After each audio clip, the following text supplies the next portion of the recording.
So this is my next little bird, which came from the green plain one that you saw, and I've used a map on this one. Do you remember I said maps were really great?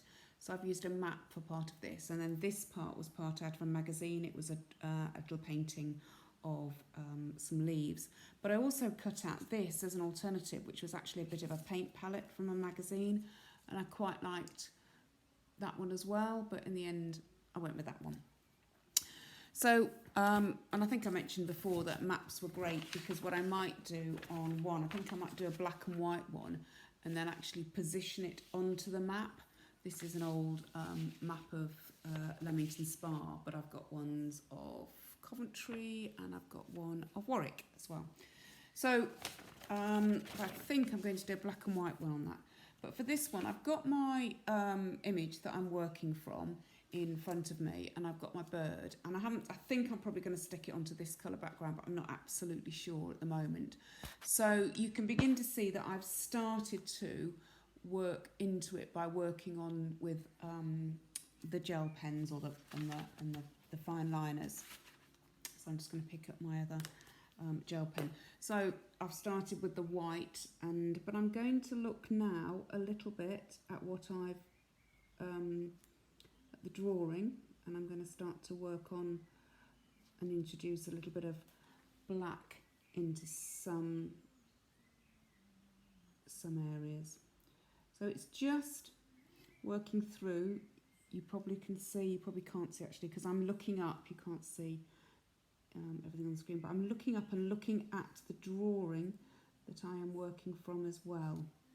So you need to be looking at, I'm doing the pied wagtail, which was on the resources that you had available to you last week. You'll find them in the files section or in the assignment under the resources.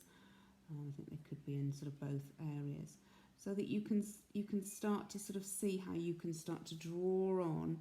And this is when you start to give your bird a little bit of sass, a little bit of personality, and you can sort of bring it to life a bit. So it's almost like a bit of a glint in his eye that I'm beginning to develop. So you can slowly see how I'm starting to work on top with my fine liner.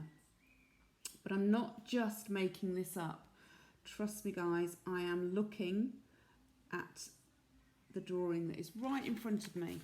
So it's just here.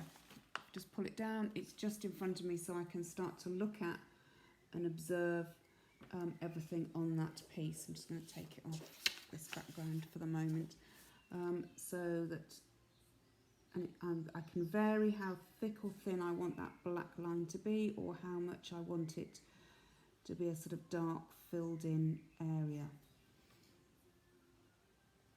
So you can have quite a lot of fun with this sort of method of working, because you can start to develop all sorts of different areas and elements within the bird that you're working on. So you can start to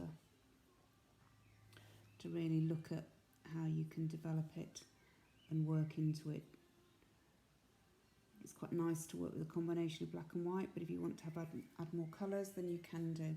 So I'll hold it up for you again in a minute, but you can begin to see how I'm working. Obviously I've got my legs to do, so you can begin to see how that's coming on. Okay, hopefully that one